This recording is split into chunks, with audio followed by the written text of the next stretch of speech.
السلام عليكم ورحمة الله وبركاته. حبايبي عاملين ايه؟ يا رب تكونوا بألف خير. هنعمل مع بعض النهاردة صدور الدجاج المدخنة بطريقة سهلة وبسيطة جدا، مش هتاخد منك اي وقت. يلا بينا نسمي الله ونبدأ الفيديو بتاعنا ونشوف احنا عملناها ازاي. عندي هنا حبايب قلبي صدرين من الفراخ مغسولين طبعا كويس جدا. هنعمل مع بعض التتبيلة بتاعتها اللي احنا هنتبل بيها الفراخ. عندي هنا الاول ميه بصل، هنستخدم في التتبيله دي ميه بصل بس. هنحط ليمونه وهنضيف رشه من الجنزبيل ومعلقه من البابريكا، وعندي شويه زيت، معلقتين زيت، وهضيف عليهم شويه من الصويا صوص. وممكن نستبدل الصويا صوص بالباربيكيو، بيبقى حلو برضو صوص الباربيكيو مع التتبيله دي. هنقلب كده وهضيف طبعا الملح والفلفل بتاعي، مش هضيف اي توابل تانية. عايزه انت تضيفي بقى توابل تانية غير كده براحتك، بس انا بعملها بتبلها بالطريقه دي كده بس. التوابل بتاعتي، التتبيله بتاعتي على الفراخ، وهنسيبها في التتبيله دي اكبر وقت ممكن. كل ما هنسيبها في التتبيله دي وقت اطول كل ما هتديكي نتيجه افضل. على الاقل لو عايزه تشتغلي فيها على طول، على الاقل تسيبيها 3-4 ساعات، مش اقل من كده. بس كده حبايب قلبي، انا كده هبيتها في التتبيله دي وهرجع لكم بقى تاني هنقول لكم احنا هنعمل ايه. عندي حبايبي الطاسه بتاعتي على النار. بعد ما بيت الصدور بتاعتي في التلاجة في التتبيله بتاعتها، حطيت حته من الزبده وهضيف عليها شويه من الزيت. طبعا النار بتاعتي لازم تكون عاليه علشان خاطر الفراخ بتاعتي ما تنزلش ميه كتير. قول بسم الله الرحمن الرحيم.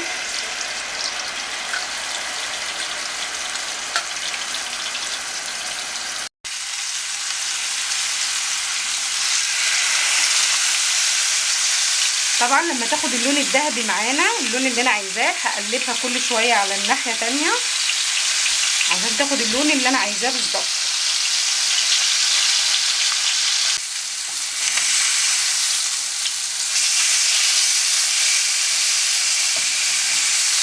نقلبها بقى الناحيه التانية. شايفين لونها بقى عامل ازاي؟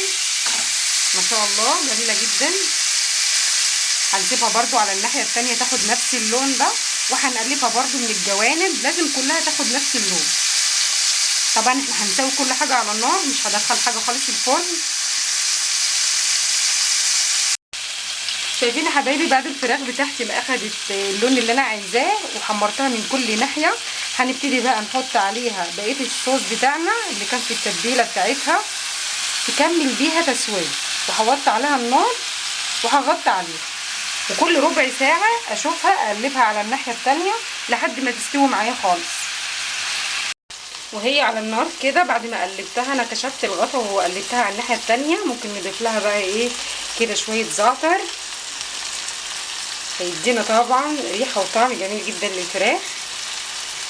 وهغطي عليها.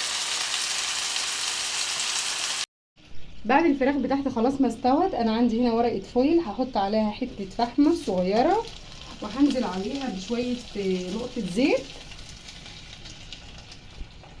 وهبتدي اغطي بقى على طول.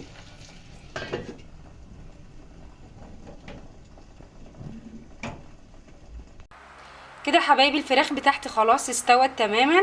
هنسيبها بقى في التلاجة تبرد خالص. طبعا ما ينفعش ابدا نقطعها وهي سخنه، هنستنى لما تبرد وهقطعها معاكم واوريكم حبايب قلبي شكلها عامل ازاي. كده حبايبي صدور الفراخ بتاعتي خلاص بردت، هنبتدي بقى نقطعها. بسم الله الرحمن الرحيم. وده شكل الفراخ بتاعنا حبايب قلبي بعد ما خلاص قطعناها، رصيناها كده في طبق التقديم. اتمنى يكون فيديو النهارده عجبكم. لو عجبكم الفيديو ما تنسونيش في لايك وشير والاشتراك في القناه علشان يوصلكم مني كل جديد. كان معاكم نورة وليد، اشوفكم ان شاء الله على خير، والسلام عليكم ورحمه الله وبركاته.